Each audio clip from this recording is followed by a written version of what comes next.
Hi guys, Prime here. Today we're going to be just talking about Persephone, a new trailer, and a bunch of the new information that we got for her. So her trailer starts off with this lovely symbolism of a tree.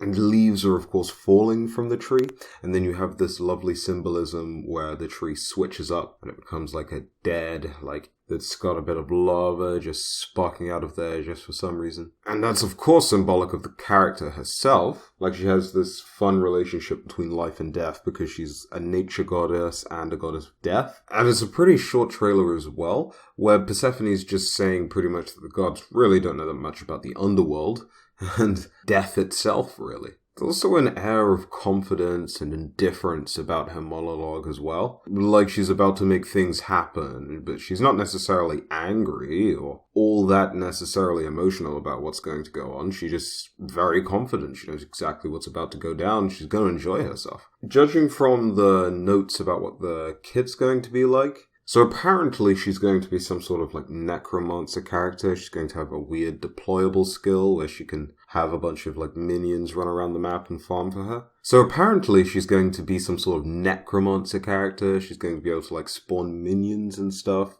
like plant minions that are also these death skeleton guys. They're supposed to be like a cross between life and death as well. So another interesting thing about her character is purely the fact that she says that the underworld is her husband's realm, i.e. Hades.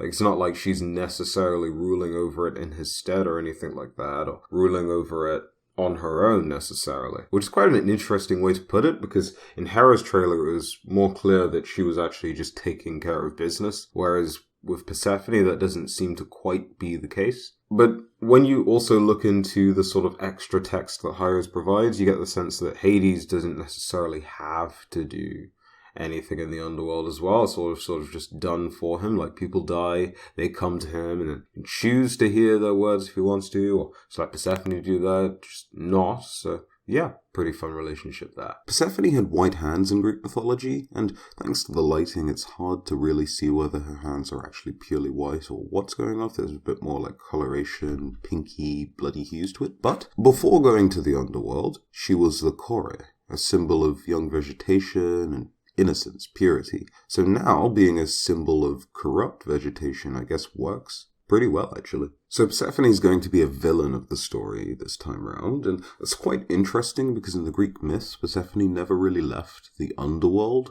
and any time she was involved in the story was typically the action going to her, i.e. someone venturing into the underworld for one reason or another. It's not like she herself went out of her way to necessarily do much of anything outside of a couple of instances. Like, say, the time she punished that certain nymph that was then turned into a flower, keeping someone in the underworld that didn't necessarily want to be there purely for their looks. But hey, compared to a lot of the other gods and goddesses from Greek mythology, Persephone is pretty tame. And really, when you look at her motivations in Smite, wanting a bit more for the humans, taking pity on them because of, the dying business that happens. Well, seems like a fair motivation to have. It's nice that she has a very interesting motivation like that, and she's not necessarily going to be a black and white villain. Greek myths themselves were never necessarily black and white, and, you could have a fair argument for what was necessarily good and what was necessarily bad, at least looking at it today. So, yeah, very interesting character, Persephone. That said, at the end of the trailer, it's hard not to get the generic evil, ha ha ha, I will win the day, villain vibe from her. So I suppose we'll just have to wait and see what we actually get. But what do you think of Persephone? Are you happy with the design? Do you feel like some of the other designs that they could have gone with would have worked better? Let me know your thoughts in the comment section below. And yeah, of course, subscribe for more content just like this. But I've been Prime, and I'll see you in the next one. Bye-bye.